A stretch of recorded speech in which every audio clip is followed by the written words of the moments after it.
तो दोस्तों, मैं आप सबके सामने एक राष्ट्रीय गीत लेके आई हूँ। 26 जनवरी स्पेशल राष्ट्रीय गीत आप लोग के समस्त गाने जा रही हूँ। आप लोग को कैसे लगेगा कमेंट बॉक्स में अपना दुलार प्यार जरूर दीजिएगा, और अच्छा लगे तो दोस्तों लाइक शेयर सब्सक्राइब करना। ये जो है इसका तर्ज है, किसी भारत दरिमान जन्मे सबके भगवान, विधि विष्णु महेश सबसे निराला मेरा देश। आइए हम आप सबके बीच इस गीत को लेके आते हैं। बोलिए भारत माता की जय। तिरंगा झंडा हमारा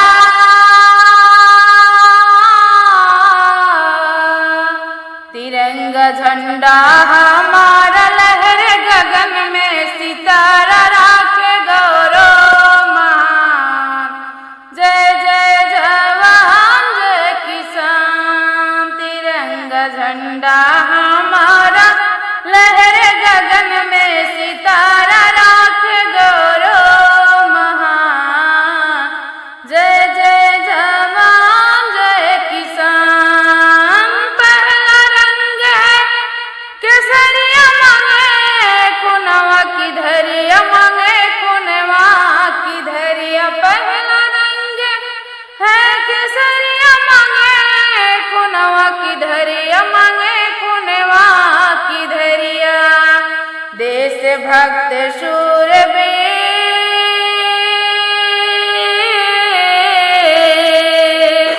देश भक्त शूरवीर, सीने पे तीर हो गए हैं कुर्बान। जय जय जवान जय किसान, देश भक्त शूरवीर, सीने पे तीर हो गए हैं कुर्बान।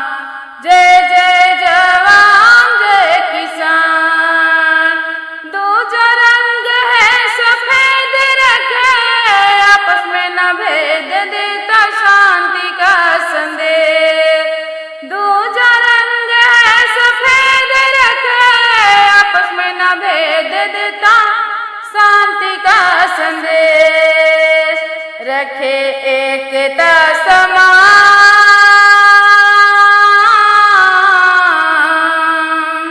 रखे एकता समान, हिंदू सिख मुसलमान। जय जय जवान जय किसान, रखे एकता समान, हिंदू सिख मुसलमान। जय जय जवान जय किसान। तिरंगा झंडा हमारा, लहरे गगन में सितारा राखे गौरव महान। जय जय जवान जय किसान।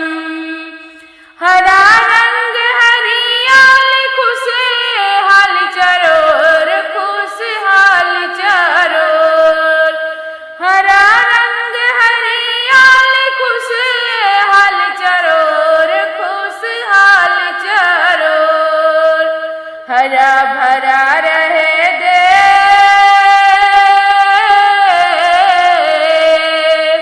हरा भरा रहे देश, दुश्मन पावे नहीं पेश, वतन गाए गुणगान। जय जय जवान जय किसान, हरा भरा रहे देश, दुश्मन पावे नहीं पेश, वतन गाए गुणगान। जय जय जवान जय किसान। तिरंगा झंडा हमारा, लहरे गगन में सितारा राखे गौरव महान। जय जय जवान जय किसान। अशोक चक्र बीचों बीच सदा होती सत्य जीत, सदा होती सत्य जीत। अशोक चक्र बीचों बीच सदा होती सत्य जीत, सदा होती सत्य जीत। बोले गंगा यमुना के बीच, गंगा यमुना के बीच सदा रहेगी ये गीत, वतन गाए गुणगान।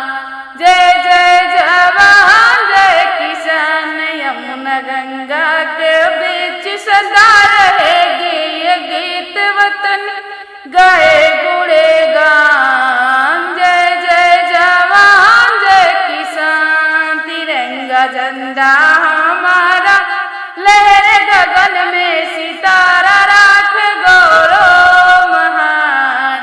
जय जय जवान जय किसान, तिरंगा झंडा हमारा लहरे गगन में, सितारा राख गौरव महान। जय जय जवान जय किसान। बोलिए भारत माता की जय।